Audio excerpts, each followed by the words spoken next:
Aquesta bus que tens just al darrere és el que ha deixat encallada també a la presidenta del Parlament. Bon dia, presidenta. Bon dia. Gràcies per ser aquí els matins. Això l'ha fet arribar amb una mica de retard. Justeta de temps, sí. És el que passa. Som al setembre i una complicació així a les carreteres ja sap que fa que sigui pràcticament impossible arribar a l'hora. Quan creus que en 10 minuts hi ets, hem estat doncs, ben bé 30. I quan un té pressa...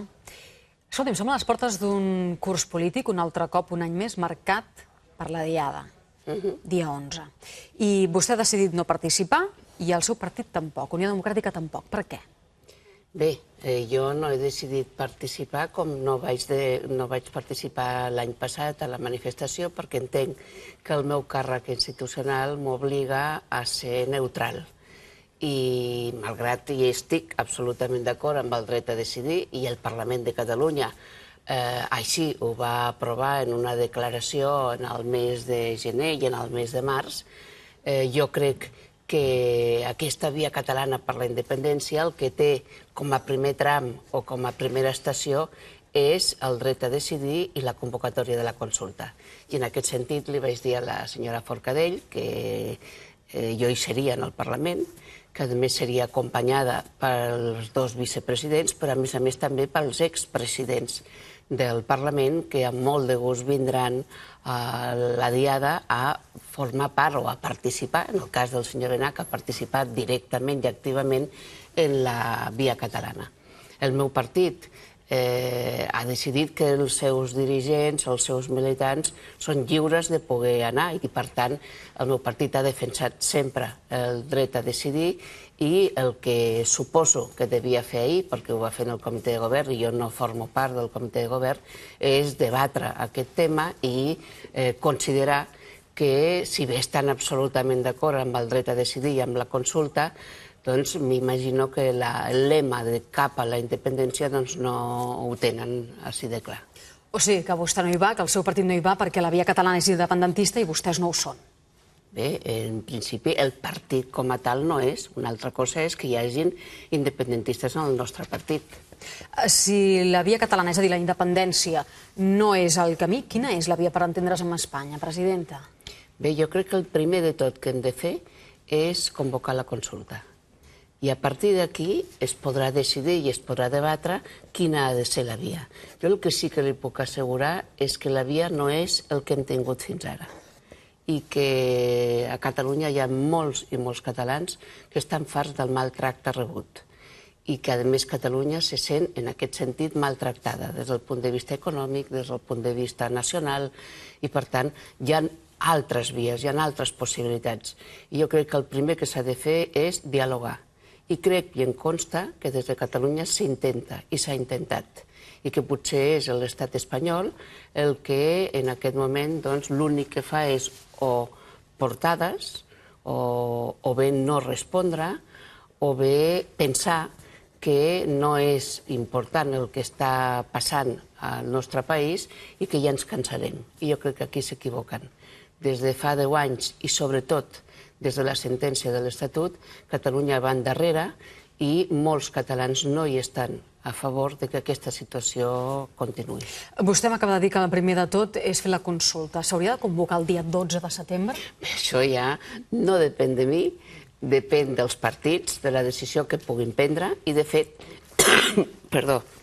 la comissió del dret a decidir que jo presideixo i que precisament avui, a la tornada de les vacances, ens reunirem, és qui, amb el conjunt de partits que formen part de la comissió, s'haurà de decidir, junt amb el govern, quan ha de ser la data. A vostè, quan li sembla que hauria de ser aquesta data? Disculpi. Begui aigua, presidenta, no hi ha cap problema. Li pregunto perquè en aquesta comissió també hi ha el PSC que el primer que farà en aquesta comissió és demanar que comparegui el president Mas perquè expliqui com està aquesta negociació, si existeix, amb Madrid, per poder fer la consulta. És a dir, com està, quin és el seguiment que s'està fent d'aquell mandat de la cambra, aquella votació, resolució aprovada el mes de març passat al Parlament de Catalunya. Bé, jo crec que el president Mas té moltes formes d'explicar quina ha estat la resposta del president Rajoy i, en definitiva, d'aquí 3 setmanes i escaig tindrem el debat de política general en el qual tots els partits i el president podran parlar-ne del tema. En tots els plenaris hi ha un control de govern, per tant, no necessàriament ha de ser la Comissió del Dret a Decidir la que digui al president Mas que hi vingui. De totes maneres, són els membres de la comissió els que ho hauran de decidir. Per tant, en principi, jo crec que el que hem de fer és treballar tots per poder fer la consulta i treballar sobretot per eixamplar les persones que vulguin votar a favor de la consulta. El camí cap a la consulta té marxa enrere? Ho dic també a tom de la pregunta del dia que plantegem, que ve per les declaracions, bé, no declaracions, sinó el que va dir ahir a porta tancada en aquesta reunió al Palau el president Mas amb els 250 alts càrrecs de confiança del seu govern. Sí, bé, jo crec que el president Mas ho diu des del primer dia i diu que... Quin és el primer dia? El primer dia quan és? Des de l'inici d'aquesta legislatura. L'inici d'aquesta legislatura que havia convocat eleccions precisament sota el lema del dret a decidir, i ell ha dit i ha repetit que no hi ha marxa enrere i que en aquest sentit no hi ha passos enrere, que el que s'ha de fer és parlar-ne, el que s'ha de fer és intentar arribar a un acord amb el govern de Madrid. De fet, totes les vies legals que hi són vies que ell ha plantejat i que des del Parlament de Catalunya es plantegen o es poden plantejar en el futur, com és ara la llei de consultes catalana, com va ser fa 3 anys la llei no referendària del govern tripartit, impulsada pel govern tripartit, o com són les vies a través de la llei de referèndums. Per tant, tot el que planteja el govern o tot el que planteja el Parlament de Catalunya són vies legals que es poden intentar i que jo confio que el govern de Madrid en algun moment se n'adoni que és més fàcil donar una resposta com la que va fer el president anglès al senyor Salmond, que no pas no respondre o respondre dient estem dins de la legalitat. No sé ben bé què vol dir quan diu estem dins de la legalitat, quan el que es planteja des d'aquí és tot el procés des de la legalitat.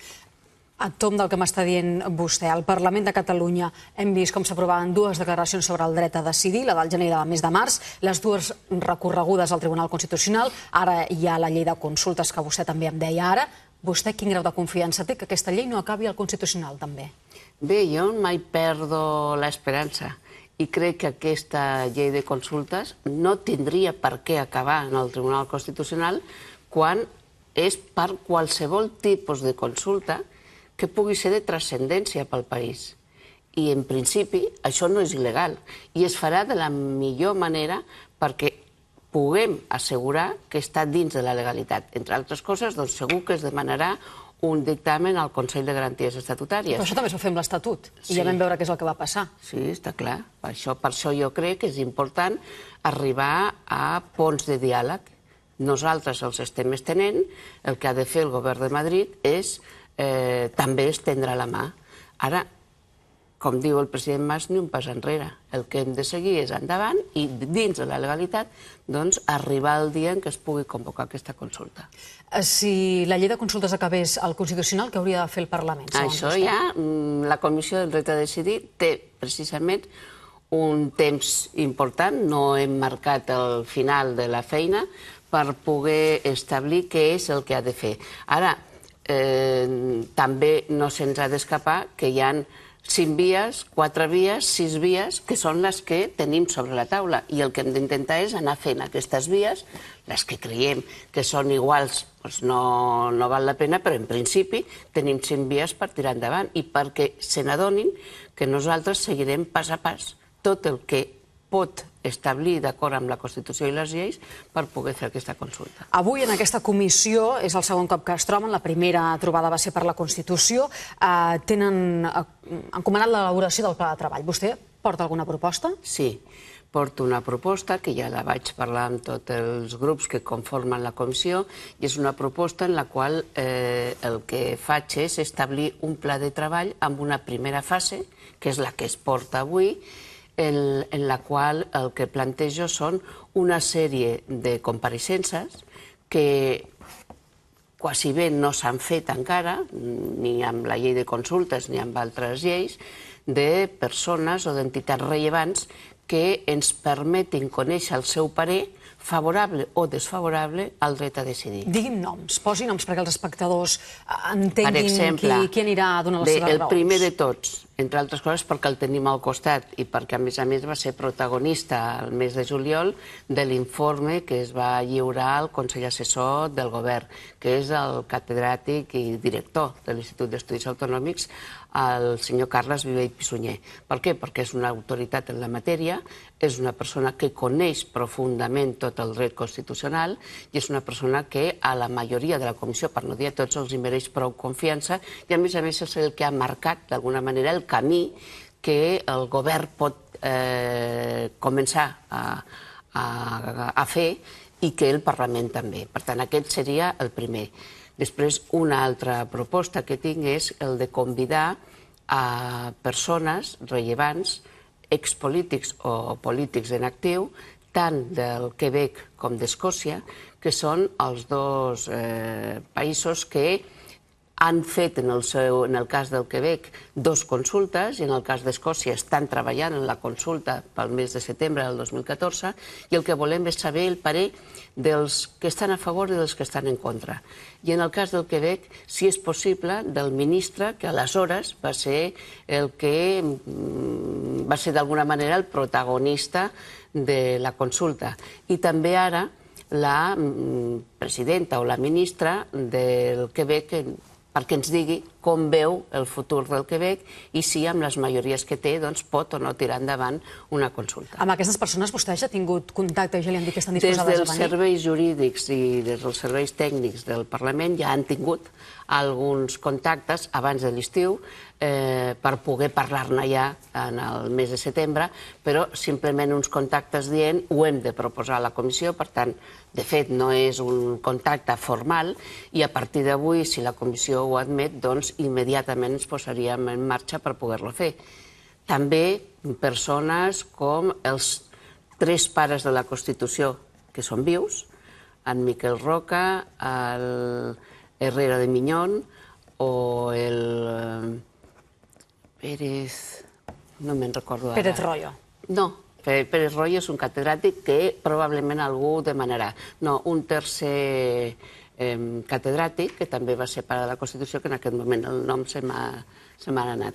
Després, m'agradaria poder convidar en alguna persona que no hi estés d'acord i que ens donés el seu parer. Però tampoc vull ara donar noms perquè crec que la pròpia comissió donarà noms de persones, d'entitats, d'institucions o bé de catedràtics que ens puguin donar també el seu parer. M'estava parlant vostè de Pérez Llorca.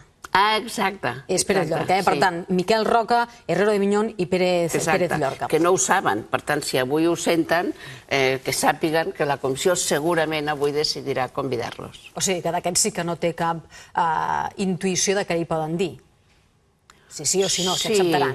No, jo crec que sí. El que passa és que és bo que persones que van treballar a fons en una Constitució que jo considero personalment, i moltes persones consideren que es va arribar a una Constitució oberta i flexible en el sentit de que hi cabien moltes sensibilitats, doncs ara ells mateixos, en articles, en converses, en tertúlies, han dit que aquesta Constitució no és la que ells van plantejar, sinó que s'ha convertit en una porta molt tancada. I jo crec que també és bo que ho diguin davant de la Comissió del Dret a Decidir i no només diguin si estan d'acord o no, que jo m'imagino que diran que sí, sinó sobretot que donin la seva opinió de com en aquests 35 anys ha pogut canviar tant la manera d'actuar o de pensar de persones i de partits que en el seu moment van donar recolzament a la Constitució o no el van donar i en canvi ara la consideren el no m'ho ampli, no? Escolti, la diada de l'any passat va fer que tot es precipités, que hi haguessin unes eleccions anticipades i que passés el que ha passat per ser on som avui.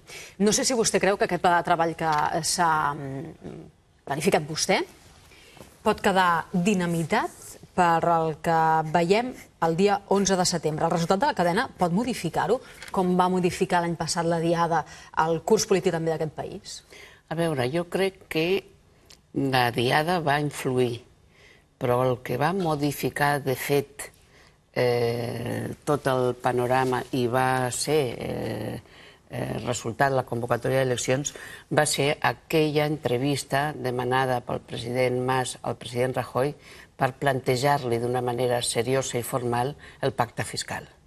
I la resposta va ser un no rotund, no va ser no però parlem-ne, sinó no, i una i altra cosa va fer que el president pensés que el millor que podia fer era canviar d'alguna manera el rumb que ell havia plantejat en les anteriors eleccions i va convocar eleccions.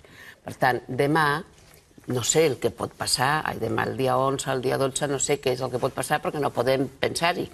Ara bé, jo crec que sobretot el que és una pressió més al govern de l'Estat, a l'Estat espanyol, en el sentit de dir aquí hi som, continuem amb els nostres interessos, continuem defensant les nostres llibertats i la cadena humana, igual que el concert de la llibertat o que la manifestació de l'11 de setembre, són maneres de demostrar que hi ha un nombre molt i molt important de catalans i catalanes que volen exercir el seu dret a decidir. I, per tant, jo crec que, sobretot, servirà com a mode de pressió. Deixi'm dir que la via catalana és perquè volen la independència, perquè això l'ANC ho ha deixat claríssim. També ha dit clar que el primer tram és el dret a decidir i que no es pot arribar a la independència si no hi ha una consulta. Per tant, jo crec que aquí hi ha molts trams a fer per arribar a. I també vull fer un matís, almenys jo el veig així. El lema és via catalana cap a la independència, no per la independència. I és diferent. Cap a la independència poden haver altres camins. Pot haver una altra manera d'entendre's amb l'Estat, pot haver un estatus diferent per Catalunya. Tot això ho dic ara, així, a brote pronto. Però, per tant, no es pot arribar enlloc si abans no som capaços d'exercir el nostre dret a decidir. I això és el que tots els que estan a favor del dret a decidir han defensat i estem defensant perquè pugui ser una realitat. Hem vist els darrers dies, com estem veient ara i com veuen els espectadors, moltes prèvies a aquesta cadena del dia 11. Avui hem pogut veure per primer cop aquest anunci que han fet Crida Final per sumar esforços des de l'ANC, especialment a les Terres de l'Ebre. Què passaria si fracassés la via catalana, si quedessin punts buits? Jo crec que, a veure, tal com he sentit aquests dies a la presidenta de l'ANC o a altres membres, pràcticament està tot ocupat. Queda una part petita de Terres de l'Ebre. Estic convençuda que això se solucionarà, però és que, a més, a veure, imaginem que queda algun punt buit. Tampoc hi aniria si creiés que queda algun punt buit vostè? No, jo no aniria, jo no puc anar. I això ho ha d'entendre i jo crec que l'ANC ho entén i ho va entendre fa un any. Jo no puc anar. Tothom sap que jo defenso el dret a decidir perquè crec que és un principi democràtic i, per tant, més difícil voler entendre els que diuen que no, perquè igual que tu pots votar que sí a la pregunta que sigui, pots votar que no. El que no té sentit és que no puguis votar. I, per tant, en aquest sentit, no li donaria més importància a si falta un punt o 2 punts. Escolti, si 400.000 persones, que és els que ells han comptabilitzat agafats a la mà, arriben a cobrir pràcticament els 400 quilòmetres, escolti, és un èxit. Ja és un èxit que fa 4 dies tinguessin 350.000 persones apuntades. Però jo no tinc gaires dubtes. Vostè presideix un Parlament que ja ha vist com s'aprovaven 2 declaracions sobre el dret a decidir. Vostè s'imagina, president, un Parlament que declari la independència de Catalunya de forma unilateral? Jo no me l'imagino. Jo no me l'imagino. Per què? Jo vull un Parlament que pugui decidir la consulta, que pugui votar la llei de consultes i que en un moment determinat, sigui el govern, sigui el Parlament, pugui determinar quina pregunta, per tant, quina proposta s'ha de fer per poder fer una pregunta i un dia als catalans i catalanes. I que a partir d'aquesta pregunta i d'aquesta resposta s'obri un procés en el qual, perquè no tindran més solució a les mans que fer, es pugui negociar la nova situació de Catalunya. Ara, jo una declaració unilateral, jo no soc partidària. Ara, per què? Doncs perquè crec que l'endemà què es farà? Vostè dimitiria abans d'acceptar una declaració així a la seva Em fa unes preguntes que jo no li puc contestar. Primer, perquè hem de donar temps al temps. Jo sóc partidària de fer la consulta? Rotundament sí. Quin any? S'ha pactat el 2014, doncs ho hem d'intentar, que sigui el 2014. Jo li diria, quan més tard del 2014, millor. Per què? Per enxamplar les persones que en aquest moment estan dubtoses, per poder explicar a tots els catalans i catalanes que això és possible, que és un dret democràtic i que ho han d'exercir. I que si estan descontents amb la manera de ser tractats per l'estat espanyol, la manera d'exercir aquest descontentament és a través d'una consulta. Per tant, quan més tard millor, però pactat pels partits i pel govern. Si parlem dels pressupostos, l'oposició vol que el Parlament debati sobre la pròrroga dels pressupostos d'aquest any. Vostè creu que s'hauria de debatre a la cambra aquesta qüestió? A veure, la pròrroga es va debatre fa 4 dies. De fet, va haver-hi en la Diputació Permanent un punt en el qual el Consell d'Economia va explicar el perquè de la pròrroga i va explicar el per què considerava el govern que no havia de presentar els pressupostos i que sí presentaria el pressupost del 2014. Jo crec que això és, d'entrada, una decisió del govern i després, lògicament, és el Parlament qui ha de votar, però el govern ja diu que presentarà els pressupostos del 2014. I les raons per les quals no presenta el del 2013 i, en canvi, sí acorda la pròrroga, jo crec que s'ha explicat durant tot l'any. I és aquesta situació de disfunció, per dir alguna cosa, amb el govern de l'Estat respecte a la flexibilització del dèficit. Si fins al 31 de juliol o el 30 de juliol el govern de Catalunya no sap d'una manera formal quin serà la flexibilització del dèficit, imagini's si en el mes de febrer hagués hagut de presentar un pressupost amb el 0,7.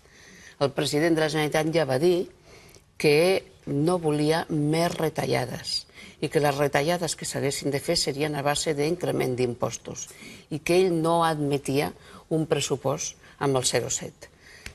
Hi ha qui diu que el fet de retrasar precisament la presentació d'aquests pressupostos i de fer la pròrroga és per actuar com a pressió política de cara al govern de l'Estat. I alguna raó han pogut tenir quan del 0,7 han passat a l'1,58. Així tot, s'ha considerat per part del govern que l'1,58 no és suficient i han considerat també que el que farien seria prorrogar-lo. És el govern i són els partits els que han de decidir si és correcte o no. Presidenta, per acabar, li demano que amb una frase em sintetitzi tot el que espera d'aquest curs polític del que passarà a la cambra que vostè presideix, al Parlament de Catalunya. Doncs tenim davant nostre un repte social molt i molt important, que és mantenir en la mesura del possible l'estat del benestar, i tenim un repte nacional històric.